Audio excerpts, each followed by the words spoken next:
suppose first question to ask you is glad to be back.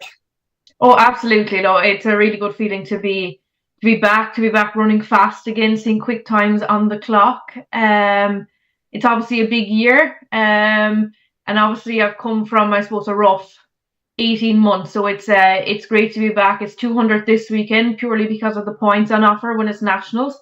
But I'll be racing a 400 the following week, and hopefully then we'd go to World Indoors with the relay as well.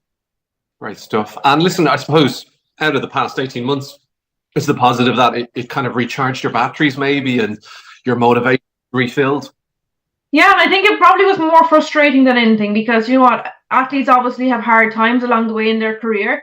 For me, I've been very lucky injury wise. Like, breaking my foot in 2019 was probably the only major injury that I've had, but I still went to two major championships that summer, and I've gone to a major championship every single year, indoor and outdoor. If both, there's definitely been one major championship every year for the last 10 years in a row. So I suppose that takes its toll. And then, yeah, the last 18 months, it wasn't injury was the problem. Obviously, there was health things along the way, but then I suppose that took its toll mentally and physically. And now that I'm out the far side, mentally and physically, I probably was burnt out.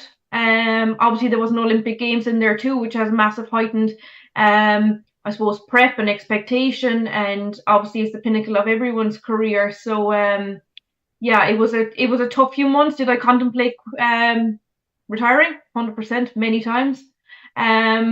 Purely because I had, I suppose, got to an Olympic Games, I got to a European Indoor Final, I'd been to World Championships, I had been to European Outdoor Championships, I had broken national records, I had achieved so much, and I'd gone from the highs of the sport to probably based on my own standards individually, the lows of the sport. And that's not being weak and saying that quitting was the easy answer. I literally had no answers of why. There was a point where I had no answers of why things weren't going the way they should be. I didn't know if I would actually ever get back to where I was or even better.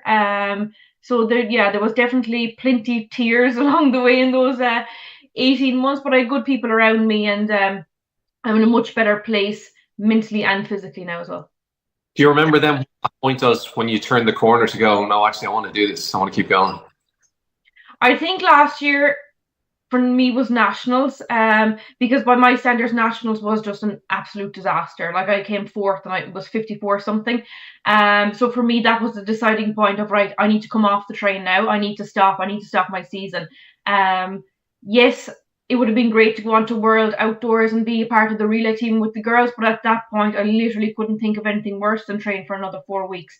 So for me, that was, I suppose, stopping, pausing, getting that break to, I suppose, refresh mentally and physically and get my body back around. Because, like, as athletes, we always, like, all last year, I lived in hope of things actually coming right. And you go to training and there's so much expectation, there's anxiety associated to, will I hit the times, will I not hit the times? And for me, I know the ins and outs of training, so there's no fooling me if something isn't good enough. So I suppose it was hard that way. So for me, I was happy in a way that nationals was such a disaster for me last year outdoors. Okay. And looking ahead to this year, obviously you're in a very different frame of mind. And it's a huge year. You mentioned Glasgow there coming up, obviously with the nationals this weekend. There's obviously Rome, and then another Olympics is obviously the carrot at the end. Is there so much motivation and things on offer, I suppose, to keep you motivated this summer to drive through? And where do you feel you are and what you could achieve?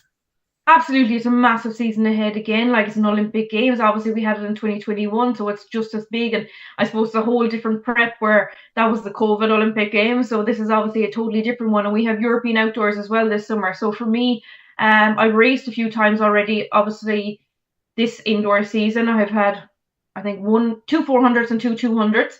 I was actually sick for the one in Dortmund. I had tonsillitis, so that didn't go the way I wanted it to go, obviously, just because of sickness. But no, it's an exciting time ahead. Like, I know I can go a lot quicker in 200. Well, that's what I hope anyway. So looking on into outdoor season, that's definitely an aim for both Europeans and Paris.